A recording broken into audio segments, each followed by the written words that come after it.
పల్లె నిద్ర కార్యక్రమంలో పాల్గొన్న ఎమ్మెల్యే డాక్టర్ చదలవాడ రొంపిచెర్ల మండలం తురుమెళ్ల గ్రామంలో గురువారం రాత్రి పల్లె నిద్ర కార్యక్రమం నిర్వహించారు. పల్లె నిద్ర కార్యక్రమంలో పాల్గొన్న ఎమ్మెల్యే డాక్టర్ చదలవాడ అరవింద్ బాబు, టీడీపీ కూటమి నాయకులు, కార్యకర్తలు. ఎమ్మెల్యే చదలవాడ అరవింద్ బాబు మాట్లాడుతూ, గ్రామంలో టీడీపీ నాయకుల ఇళ్ల మీద, వ్యక్తుల మీద గత ప్రభుత్వంలో వైసీపీ నాయకులు ఎన్నో దాడులు చేశారు. రాష్ట్రాన్ని అభివృద్ధి చేయడానికి కూటమి ప్రభుత్వం ఎంతో కృషి చేస్తుంది. ప్రజలకున్న ఇబ్బందులు తెలుసుకోవడానికే ఈ పల్లె నిద్ర కార్యక్రమం నిర్వహిస్తున్నామని, మే 2న ప్రధాని నరేంద్ర మోడీ అమరావతికి రావడం జరుగుతుందని, మోడీ సభను మనమందరం కలిసి విజయవంతం చేయాలి. తురుమెళ్ల గ్రామంలో టీడీపీ కార్యకర్తల మీద వైసీపీ చేసిన దాడులపై చట్టపరంగా చర్య తీసుకుంటామని అన్నారు. ఈ కార్యక్రమంలో టీడీపీ, జనసేన, బీజేపీ, కూటమి నేతలు, కార్యకర్తలు, మహిళలు, అధికారులు పాల్గొన్నారు. నమస్తే అండి. నాకు వైసీపీ వాళ్ళు దారుణంగా కొట్టి గందరగోళం చేశారు. ఇనప రాడ్లతోటి కొట్టారు. నా పేరు తిరుమెళ్ళ గొల్లపూడి శ్రీనివాసరావు.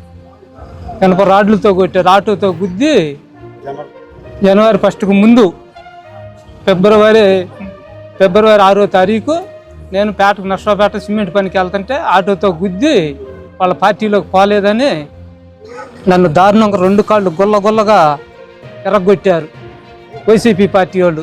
గోపిరెడ్డి శ్రీనివాసరావు ఇక్కడ నాయకుల చేత కొట్టించారు. గాజులు మాణిక్యరావు, కాటం చిన్నకోటేశ్వరరావు, కాటం సీను, కాటం నాగంజి, వీళ్ళు వెనకమాలుండి గొల్లపూడి రామారావు, తిరుమల శాంతారావు, తిరుమల కోటేశ్వరరావు ఇంకొక రౌడీని తీసుకొచ్చుకొని నన్ను దారుణంగా హింసించారు. దాన్ని బట్టి అరవింద్ బాబు గారు నన్ను దేవుడి దయ వల్ల కాపాడి నన్ను వైద్యం కూడా ఆపరేషన్ సర్జరీ చేసి ఆయాలట నుంచి ఇయ్యాలట కూడా నన్ను అరవింద్ బాబు గారు ఆదుకున్నాడు. రెండోది లింగారా గారు వాళ్ళు కూడా నాకు సహకరించారు. ఇప్పటికి కూడా పవన్ కానీ, లింగారా గారు కానీ, ఇంకా పూర్తిగా చిన్న అమ్మాయి గారు లింగారా గారు, పవన్ వాళ్ళ అమ్మ, ఆమె నాకు బాగా సహకరించింది.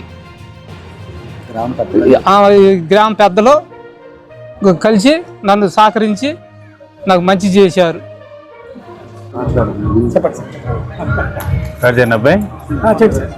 అందరికీ నమస్కారం. ఈరోజు తురుమిళ్ళ గ్రామంలో ఒక పండుగ వాతావరణం లాగా ఉంది. ఎందుకంటే అందరూ వాడైనటువంటి మన గౌరవ ఎమ్మెల్యే గారు అరవింద్ బాబు గారు ప్రజల వద్దకు పాలనలాగా మన ఇంటికే వచ్చి మనకేం కావాలి అని అడిగి చేస్తూ ఉన్నారు. ఇలా ఒక ప్రజాప్రతినిధి ఊరు వాడ ప్రతి ఒక్క ఇంటికి వచ్చి వాళ్ళ సమస్యలను వ్యక్తిగతంగా తెలుసుకొని తీర్చడం అనేది చాలా అరుదైనటువంటి సంఘటన అన్నమాట. ఇటువంటి ఎమ్మెల్యే గారు ఉండటం అనేది మనం అదృష్టంగా భావించాలి. ఎందుకంటే గత ప్రభుత్వానికి ఈ ప్రభుత్వానికి చాలా విభిన్నమైనటువంటి పద్ధతులు. గత ప్రభుత్వం అంతా కూడా విధ్వంసం, రౌడీయిజం, ఇటువంటి దాచుకోవటం, దోచుకోవటం ఇలాంటివన్నీ ఈ పదాల మీదే నడిచింది.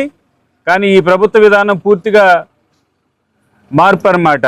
ప్రజల వద్దకు పోవాలి, ప్రజలకు ఏం కావాలో చేసి పెట్టాలి, నలుగురు మనల్ని పొందాలి, అభివృద్ధి ధ్యేయంగా ముందుకు సాగాలి, ప్రజల మనసుల్లో చిరకాలం ఉండాలి, అందరికీ చదువులు కానీ, వైద్యము, విద్య అందించాలి. ప్రతి ఒక్క కార్యకర్త నేను తెలుగుదేశం పార్టీ వాడిని అని గర్వంగా చెప్పుకునే విధంగా ఈ ప్రభుత్వం మంచి సంకల్పంతో వెళ్తూ ఉంది. ముఖ్యంగా మన అరవింద్ బాబు గారు మనకు అండగా ఉన్నంతకాలం మనం మంచి తెలుగుదేశం పార్టీ కార్యకర్తలుగా ఉండగలుగుతామని ధైర్యంగా చెప్పగలుగుతా ఉన్నాం. అసలు అయినా కానీ మేము వస్తానున్నాము. మనం కూడా చాలా ఇబ్బందులు పడ్డారు మీరందరూ కూడా. అయినా పార్టీని గెలిపించారు, అండగా ఉన్నారు. మన కష్టం ఎక్కడికి పోలేదు. చంద్రబాబు నాయుడు గారు ఇచ్చిన మాట ప్రకారం మీ అందరికీ అండగా ఉంటారు. చంద్రబాబు నాయుడు గారు, పవన్ కళ్యాణ్ గారు అందరూ అండగా ఉంటారు. పిల్లల్ని బాగా చదివించండి అమ్మా. తల్లికి వందనం అవి కూడా ఇస్తారమ్మా. ఈసారి రేపు నెలలో ఇస్తారు. అవునవును. నువ్వు పులిరా, నాకు తెలుసు.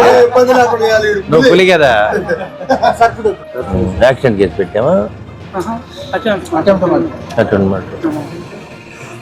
అదే సురేష్ గారిని పెట్టింది మనం. బోండా సురేష్ గారు. ఒకసారి ఇది అయిపోయినాక ఒకసారి పోయి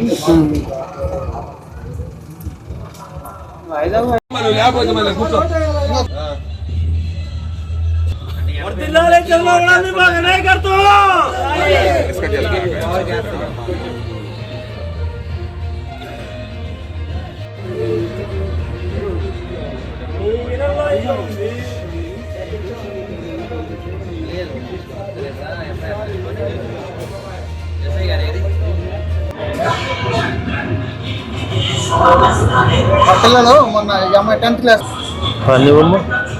నేను 9th చదవాలి. మన ఎలక్షన్ ముందు